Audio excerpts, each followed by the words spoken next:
నమస్తే, నేను మీ వాసా లక్ష్మణ. పద్మశాలి మిత్రులారా, ఈ వీడియోను కాంగ్రెస్ ప్రభుత్వానికి షేర్ చేయండి. ఎందుకంటే వచ్చిన ప్రజాపాలనలో పద్మశాలి సమాజానికి, పద్మశాలి నాయకత్వానికి తీవ్రంగా నష్టం జరుగుతుందేమో అనిపిస్తుంది మిత్రులారా. ఇప్పుడు కాంగ్రెస్ ప్రభుత్వం వచ్చిన తర్వాత కాంగ్రెస్ ప్రభుత్వం ప్రజాపాలన పేరుతో వచ్చింది. మరి ఈ ప్రజాపాలనలో కూడా పద్మశాలిని కూడా ఉన్నారు కదా. మరి పద్మశాలకు సంబంధించినటువంటి కార్పొరేషన్లు ఏవి? ఎందుకంటే కాంగ్రెస్ ప్రభుత్వం అధికారం రాగానే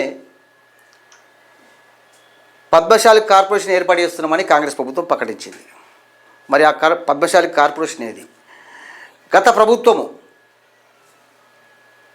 టెక్స్టైల్ పవర్లూమ్ కార్పొరేషన్, చేనేత కార్పొరేషన్ గత ప్రభుత్వం పెట్టింది. ఇప్పుడు ఆ కార్పొరేషన్లు ఏవి అంటే వచ్చిన కాంగ్రెస్ ప్రభుత్వంలో ఇప్పుడు కాంగ్రెస్ పాలనలో పద్మశాలిల కార్పొరేషన్లు ఏవి? పద్మశాలిల కార్పొరేషన్ అన్నప్పుడు Padmashali corporation, powerloom and textile development corporation, చేనేత కార్పొరేషన్ అంటే నాలుగు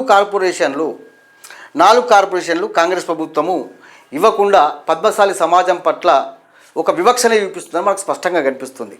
అతిపెద్ద జనాభా ఉన్న పద్మశాలి సామాజిక వర్గం రాజకీయ ఉనికి కోల్పోతున్నది.